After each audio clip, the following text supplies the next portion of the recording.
this video, we're going to go over modifying the COM API that you can install through Specula to expand its functionality and perform new tasks using the Windows API. When you clone our repository for Specula, the API, as it already exists and has been written, is going to be within this API folder.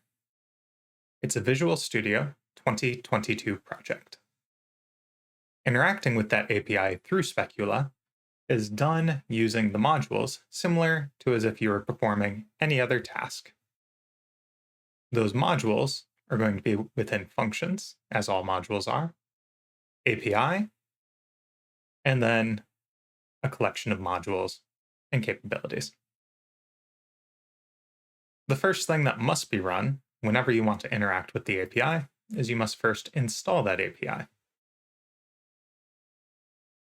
You'll specify where it's going to install to, and then you'll want to verify that the API has actually successfully installed, which will automatically happen if this is true. After that, you're able to run VB script that utilizes that API. For what we're releasing publicly, it can simply run shell commands or load a DLL. This is meant to be a template for you to implement and expand your own functionality into the Specula COM API. Let's go ahead and add a new function now.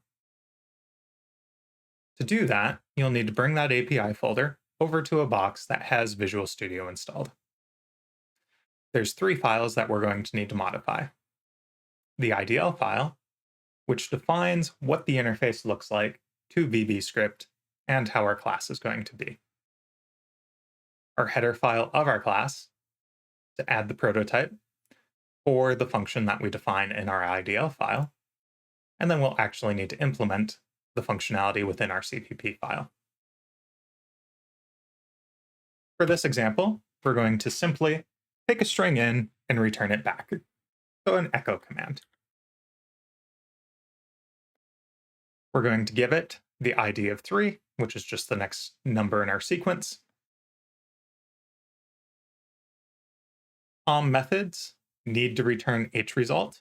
That's not necessarily what we're returning back to something like a scripting language that calls us. That's more or less part of how the COM interface expects things to work. We're going to take as input the string that we want to return back. And we're going to return as output through the function calls return value to something like a scripting language, a B string, which is just the string. We'll now go ahead and add that to our class, following the example already set by the existing functions.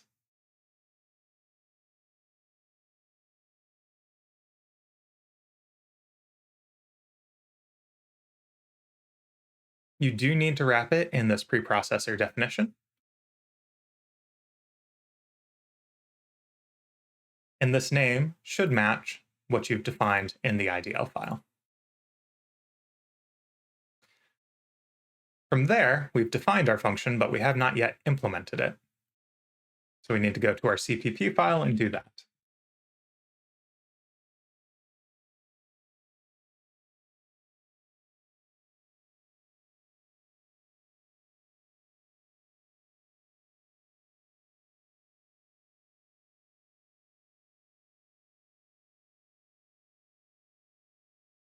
We have our function, echo, taking in a string and returning a string. The function itself needs to return an hresult. You can see in our load DLL function above that in the case of something working correctly, we return SOK. Or if an error occurs, we can use this constexpr function to convert our Windows error code to an hresult. In the end, you need to be returning an hresult. So to that point, I'm not simply going to assign this to this. I'm going to make a CCOM beaster initializing it to what was passed in. I'm then going to use its copy_to method to take what was passed in and copy it into the result. And the reason I'm doing that is this is going to return an H result based on if that operation is successful or not. So I can return that. If this has an error, we'll be returning that to the COM level. Otherwise, we'll be returning success, and likewise returning our string back to the script. That should be our implementation. We'll see if I typed correctly by trying to compile.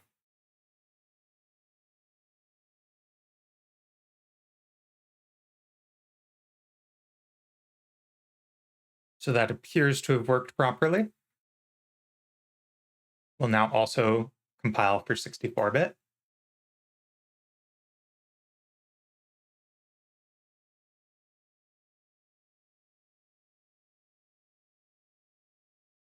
And now we should be able to go and grab that out.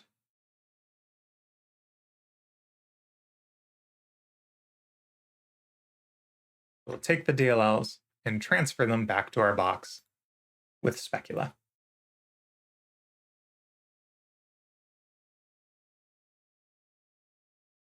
From there, we'll copy it local.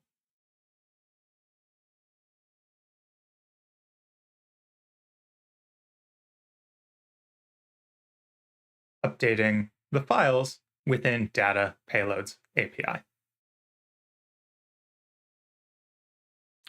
We should now be ready to attempt to deploy that onto our agent.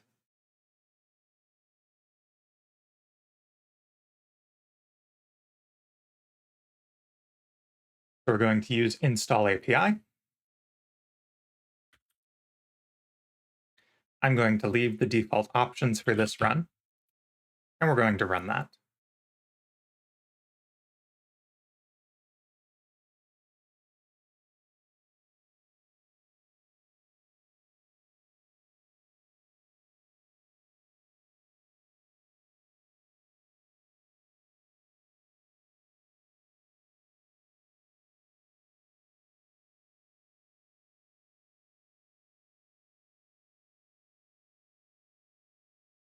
As you can see, it's first going to attempt to create the folder for that, and then it's going to upload our DLL.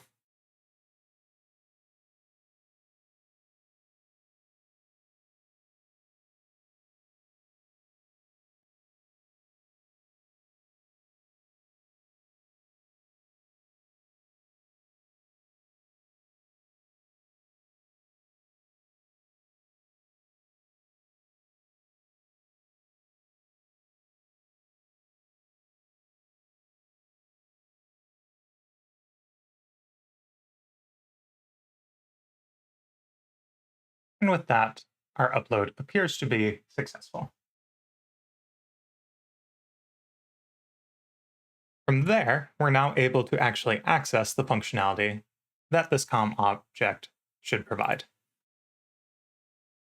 But first, we should verify that it actually installed, which we can do by typing agents, saying that the installation worked, and that the verification passed. To access that new function, similar to these modules that are calling the existing functions, we're going to need to create a new module.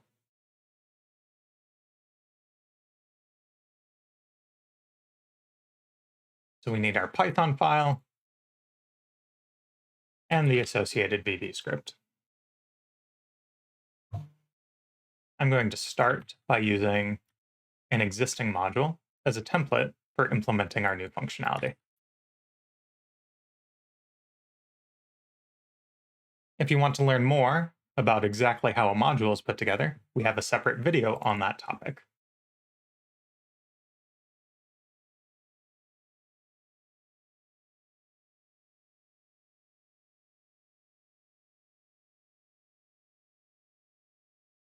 The important thing that needs to be done for API modules specifically is you should validate that the agent has actually had the API verified to be loadable. So I recommend keeping, at the very least, this within your pre-process overload.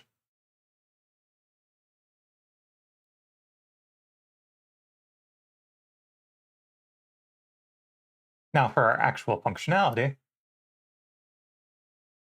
here is where we grab a handle to our COM object so that we can actually call it.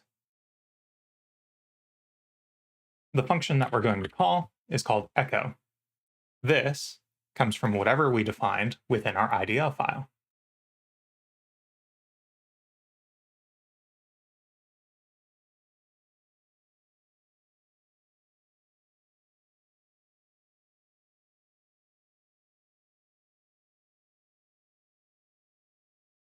I'm updating the name to match what my new entry name should be. I also use that to return my value to the server.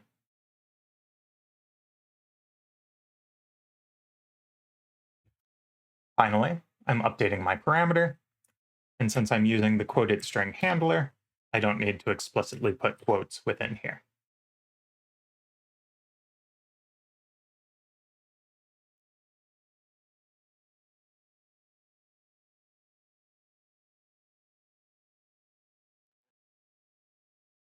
To make sure that all reloads properly, I'm going to quickly restart my server, and then I'm going to interact with my agent and use the module that I just wrote.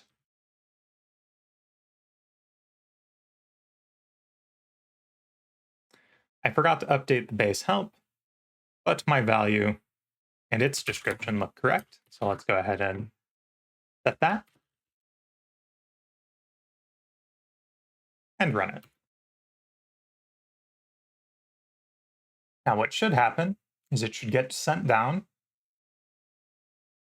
and our COM object should be loaded and the functionality on it utilized to take the value we pass in, pass it through the C++ code, and return it back out to our VB script.